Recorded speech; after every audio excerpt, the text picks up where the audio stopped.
Hello everyone, আসসালামু আলাইকুম। আজকে আপনাদের জন্য একটা ভিন্ন ধরনের ভিডিও কিন্তু রেডি করেছি।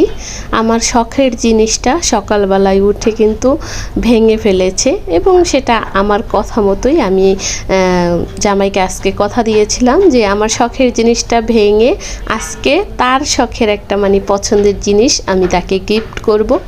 সেই জন্য তো সকালবেলা ঘুম থেকে উঠে মুখ হাত ধুয়ে ফ্রেশ হয়ে ঘরে এসে আমার ব্যাংকটা এমন করে ঠাস করে ফেলে দিয়ে বলল হাত থেকে পড়ে গেছে। যাই হোক, তো আমি আবার একটু ভিডিও নিয়েছি। আসলে সংসার থেকে একটু একটু টাকা জমিয়ে কিভাবে পছন্দের জিনিসটা পছন্দের মানুষকে গিফট করা যায় এবং কিনে দেওয়া যায় সেই নিয়ে আমার আজকের ভিডিও, এবং খাওয়া দাওয়া এইগুলো তো পাশাপাশি আসি। এবং আমার কাছে মনে হইতেছে প্রতিদিনের চেয়ে আজকের দিনটা একটু স্পেশাল, কারণ ভালোবাসার মানুষকে এবং হাজব্যান্ডের জীবনে আমি যতটুকু জানি একটা মেয়ের ভালোবাসার মানুষ তার হাজব্যান্ড বিয়ের পরে। তো আমারও সেরকম আমার ভালোবাসার মানুষ আসলে আমার সাথে যারই পরিচয় হয় এবং আমি তাদেরকে মন থেকেই ভালোবাসি, তারপরে হয় না স্বামী তো একটু স্পেশালি হয়ে থাকে। তো অনেক দিন ধরেই তার খুবই পছন্দ ছিল সে একটা হাতে সিম্পল একটা আংটি পরবে। তো ওটা আমার মাথায় ছিল, আমি মনে মনে রেখে দিয়েছিলাম যে একটা সময় তাকে আমি গিফট করব। আজকে ফাইনালি তাকে গিফট আমি করে ফেলেছি। এই তো আমাদের টুকটাক বাজার করে দিয়ে তারপরে সে চলে যাবে তার পছন্দের জিনিসটা কিনে নিয়ে আসতে। আমাকেও নিয়ে যেতে চেয়েছিল, কিন্তু বাবুর শরীরটা একদম ভালো নাই। তা আমি বললাম আমি যাব না, তুমি গিয়ে নিয়ে আসো। তার পাশাপাশি আরও কিছু কেনার আছে, কারণ শীত চলে আসছে, শীতের একটা জগ লাগবে। বললাম এর সাথে একটা জগ নিয়ে আসো। হ্যাঁ, তারপরে তারও কিছু টুকটাক জিনিস কেনার ছিল, তো সেগুলো কিনবে আর আমাকে এগুলা কিনে দিয়ে সে চলে গেছে। এদিকে কোয়েল পাখির ডিম নিয়ে আসছি, দেখলাম বাবু খায় নাকি, তো ও খুব পছন্দ করে খেয়েছে। এই তো ছোট্ট একটা ডিম ভেঙে গেছিলো, ওটা ওকে ভেজে দিছি। তো ও বলল অবাক হয়ে গেছে, বলল যে আম্মু ছোট্ট, এত ছোট ডিম তো কখনো দেখেনি, ফার্স্ট, তাই অবাক হয়েছে, কিন্তু খেয়ে নিছে আর খুব পছন্দ করে খেয়েছে। 2 হালি ডিম নিয়ে আসা হয়েছিল 8টা, তো ও কিন্তু খেয়ে শেষ করে দিয়েছে। ওর খুবই পছন্দ হয়েছে ছোট্ট ছোট্ট ডিমগুলা, সেই জন্য সেদ্ধ করে করে দিয়ে দিছি। ও কিন্তু পুরোটাই খেয়ে নিছে। ওর বাবা দেখে বলল যে ওকে আবারও নিয়ে এসে দেবে, ওই যেহেতু এই ডিমগুলো খুব পছন্দ করে খেয়েছে সেই জন্য আবার নিয়ে আসবে। তো আমি এই পাশ থেকে ডিমগুলো সুন্দর করে ধুয়ে রাখতেছি। আর আমার যে নাসরিন আপু আছে সে কিন্তু অনেক ভিডিওতেই বলে থাকে ডিম নাকি ফ্রিজে রাখতে হয় না। আমি তো অনেক আপুদের ভিডিও দেখি, আসলে অনেক আইডিয়া নিয়েই আমি আপুদের কাছ থেকে শিখি। আমি কিন্তু ফ্রিজেই রাখি, ফ্রিজে রাখা নাকি ডিম ভালো না, কিন্তু দেখা যায় আমার বাবু ও একটা ডিম খায়, আমিও তেমন একটা ডিম পছন্দ করি না, জান্নাতের বাবাও পছন্দ করে না। দেখা যায় বাবু একলাই ডিম খায়, ওকে সেদ্ধ করে দেই, সেই জন্য আর অত বেশি একটা খাওয়া হয় না, দেরিতে শেষ হয়, বাইরে রাখলে নষ্ট হবে, সেই জন্যই ফ্রিজে রাখা। আজকে কি রান্না করব সেটাই বলছি। এই তো লাউ চিংড়ি রান্না করব এবং গরুর মাংস নিয়ে আসছে সেটাই রান্না করব একটু আলু দিয়ে। এইদিকে আমি যে তরকারিগুলো কাটাকাটি করি সেই ময়লাগুলো কিন্তু আমি ফেলে দেই না, এগুলো আমি জমিয়ে নিচ্ছি, কারণ মাটিতে দিয়ে আমি কিন্তু এগুলোর ভিতরে গাছ লাগিয়ে নিই। যাই হোক, এই তো আমি লাউটা সুন্দর করে কেটে নিচ্ছি। আর আমি পুরো লাউটাও রান্না করে নিব, কারণ শীতের সময় লাউ দিয়ে কিন্তু সকালবেলা রুটি খেতে বেশ মজা লাগে। কালকে সকালে আমরা রুটি খাবো লাউ দিয়ে, সেই জন্য আমি পুরোটা লাউই কেটে নিছি। এই দিক থেকে বাবু একটা ফল নিয়ে আসছে, সে ফল আমি কোথায় রাখি ওটা কিন্তু জানে, তো দেখিয়ে দেয় খাবে, ওইটা দেখিয়ে দিয়ে তাকে ফোন দিয়ে এখানে বসিয়ে দিছি। আমি এবার এখানে একটু ডালিমটা বের করে দিলাম, দিয়ে ওকে দিয়ে এসে তারপর আমি এবার রান্নাটা করতেছি। এই তো সব ধরনের মশলা দিয়ে আমি মশলাটা সুন্দর করে কষিয়ে নিয়েছি, তারপরে মাংসটাও একটু কষিয়ে নিচ্ছি। এখানে সব যেই মশলা আমার কাছে ছিল, হলুদ গুঁড়ো, মরিচের গুঁড়ো, শাহি মশলা, তারপরে এলাচ, দারচিনি, সয়া সস, টমেটো সস, যেটুকু আমার কাছে ছিল সব ধরনের মশলা দিয়েছি। তারপরে মাংসটা সুন্দর করে কষিয়ে নিয়ে আমি প্রেশার কুকারে একটু সেদ্ধ করে নেব।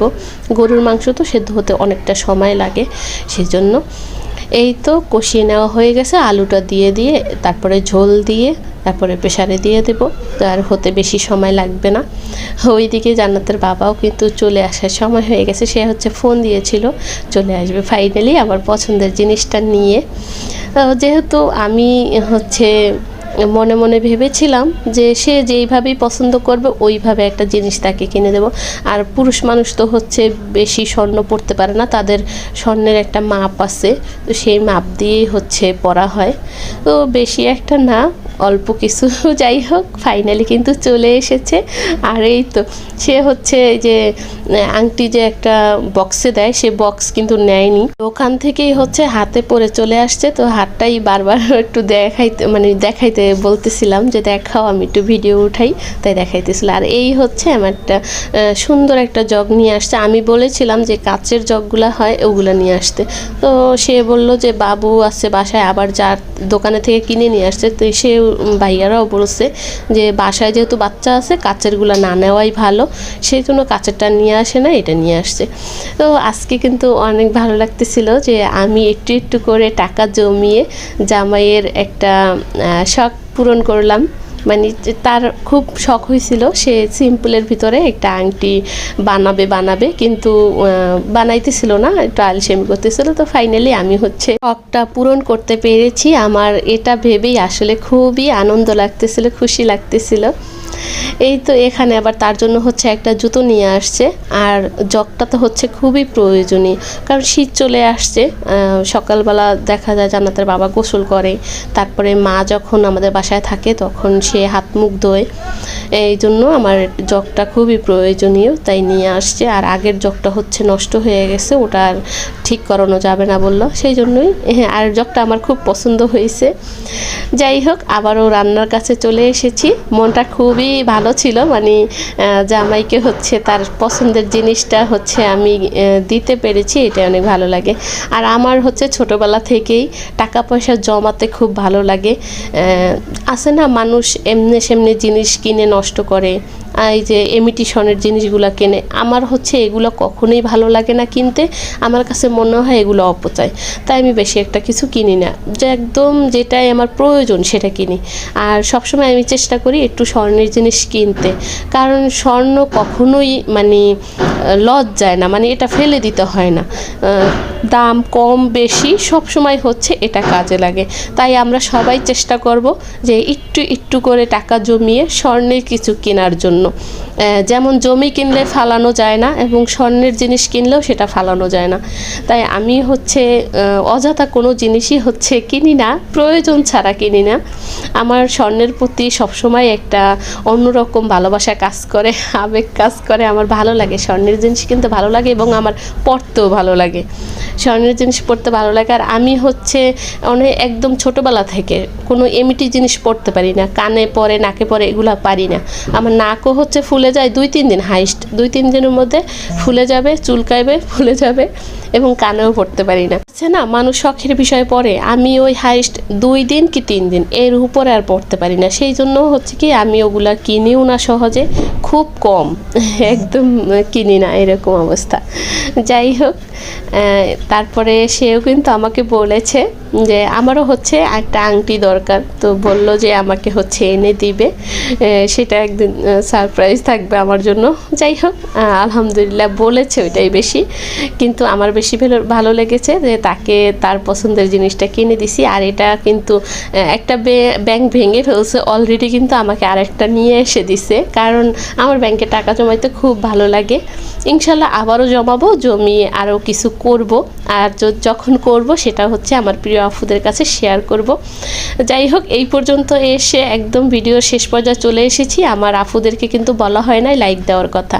আমার প্রিয় আফুরা, যদি ভিডিও ভালো লাগে তাহলে বলবো অবশ্যই আমার ভিডিওতে লাইক দিতে, আর নতুন বন্ধু হলে অবশ্যই চ্যানেলটা সাবস্ক্রাইব করে আমার পাশে আমার বন্ধু হয়ে থেকে যাবে। আর দুইজনের এই ভাত খাওয়া শেষ, তারপরে লাস্ট আমি ভাত খেতে বসি, আর এইদিকে হচ্ছে সিআইডি দেখতেছিল। জান্নাতের বাবা বাসায় থাকলে হচ্ছে সিআইডি আর হচ্ছে আদালত দেখতে পছন্দ করে, ওই সেইগুলাই ছেড়ে রাখে। যাই হোক ওইটা দেখতেছিলাম আর ভাত খাইতেছিলাম। আজকের মতো এই পর্যন্ত, সবাই ভালো থাকো, সুস্থ থাকো, আমাদের জন্য দোয়া করো। আল্লাহ হাফেজ।